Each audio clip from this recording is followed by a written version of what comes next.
इय्याका नअबुदु व इय्याका नस्तईन।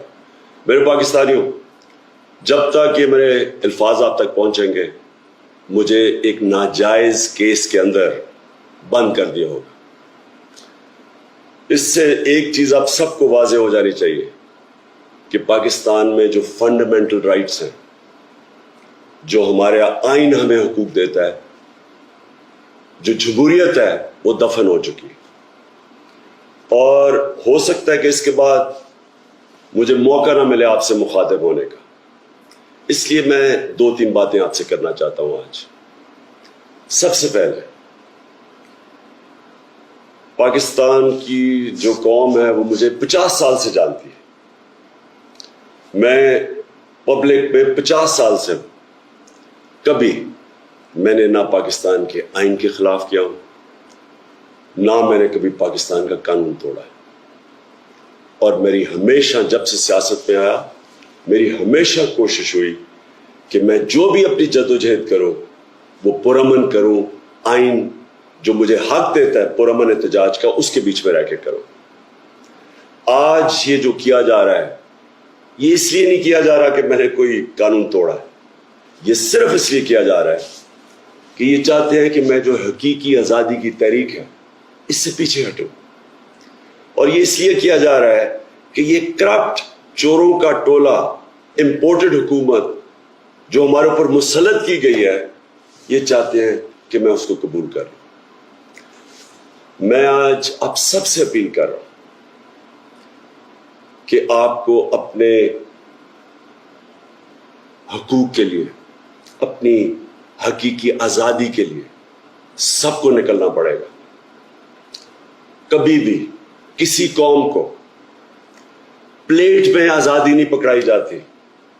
आज़ादी के लिए जद्दोजहद करनी पड़ती है, जहाद करनी पड़ती है, मेहनत करनी पड़ती है, और वही कौम फिर उसको अल्लाह तोहफा देता है आज़ादी का। ये वक्त आ गया है कि आप सब अपने हुकूक के लिए निकलें। मेरी जो सारी मिशन है, जो मेरी ज़िंदगी की जद्दोजहद है, वो आज अल्लाह और उसके रसूल के बाद मेरी कौम, पाकिस्तानी कौम, आपके हाथ में है। घर बैठने का वक्त चला गया। मैं आज आप सबको अपील कर रहा हूं कि आपको निकलना पड़ेगा, आपको जद्दोजहद करनी पड़ेगी।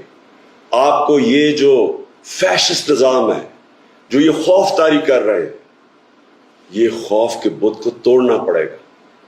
और इंशाअल्लाह तभी हमारा अल्लाह इस मुल्क को हकीकी आज़ादी देगा। पाकिस्तान जिंदाबाद। इय्याका नअबुदु व इय्याका नस्तईन। मेरे पाकिस्तानियों, जब तक ये मेरे अल्फाज आप तक पहुंचेंगे, मुझे एक नाजायज केस के अंदर बंद कर दिया होगा।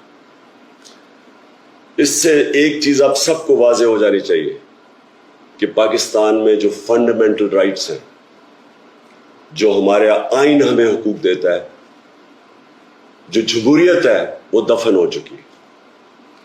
और हो सकता है कि इसके बाद मुझे मौका ना मिले आपसे मुखातिब होने का, इसलिए मैं 2-3 बातें आपसे करना चाहता हूं आज। सबसे पहले, पाकिस्तान की जो कौम है वो मुझे 50 साल से जानती है। मैं पब्लिक में 50 साल से कभी मैंने ना पाकिस्तान के आइन के खिलाफ किया हूं, ना मैंने कभी पाकिस्तान का कानून तोड़ा है। और मेरी हमेशा, जब से सियासत में आया, मेरी हमेशा कोशिश हुई कि मैं जो भी अपनी जद्दोजहद करूं वो पुरअमन करूं, आइन जो मुझे हक देता है पुरअमन एहतजाज का, उसके बीच में रह के करूं। आज ये जो किया जा रहा है, ये इसलिए नहीं किया जा रहा कि मैंने कोई कानून तोड़ा है, ये सिर्फ इसलिए किया जा रहा है कि ये चाहते हैं कि मैं जो हकीकी आज़ादी की तहरीक है इससे पीछे हटूं। और ये इसलिए किया जा रहा है कि ये करप्ट चोरों का टोला, इंपोर्टेड हुकूमत जो हमारे ऊपर मुसल्लत की गई है, ये चाहते हैं कि मैं उसको कबूल कर लूं। मैं आज आप सबसे अपील कर रहा हूं कि आपको अपने हकूक के लिए, अपनी हकीकी आज़ादी के लिए सबको निकलना पड़ेगा। کبھی بھی کسی قوم کو پلیٹ میں آزادی نہیں پکڑائی جاتی. آزادی کے لیے جدوجہد کرنی پڑتی ہے، جہاد کرنی پڑتی ہے، محنت کرنی پڑتی ہے، اور وہی قوم پھر اس کو اللہ تحفہ دیتا ہے آزادی کا. یہ وقت آ گیا ہے کہ آپ سب اپنے حقوق کے لیے نکلیں. میری جو ساری مشن ہے، جو میری زندگی کی جدوجہد ہے، وہ آج اللہ اور اس کے رسول کے بعد میری قوم، پاکستانی قوم آپ کے ہاتھ میں ہے. گھر بیٹھنے کا وقت چلا گیا. میں آج آپ سب کو اپیل کر رہا ہوں کہ آپ کو نکلنا پڑے گا، آپ کو جدوجہد کرنی پڑے گی. آپ کو یہ جو فیشسٹ نظام ہے، جو یہ خوف طاری کر رہے ہیں، یہ خوف کے بت کو توڑنا پڑے گا. اور انشاءاللہ تبھی ہمارا اللہ اس ملک کو حقیقی آزادی دے گا. پاکستان زندہ باد.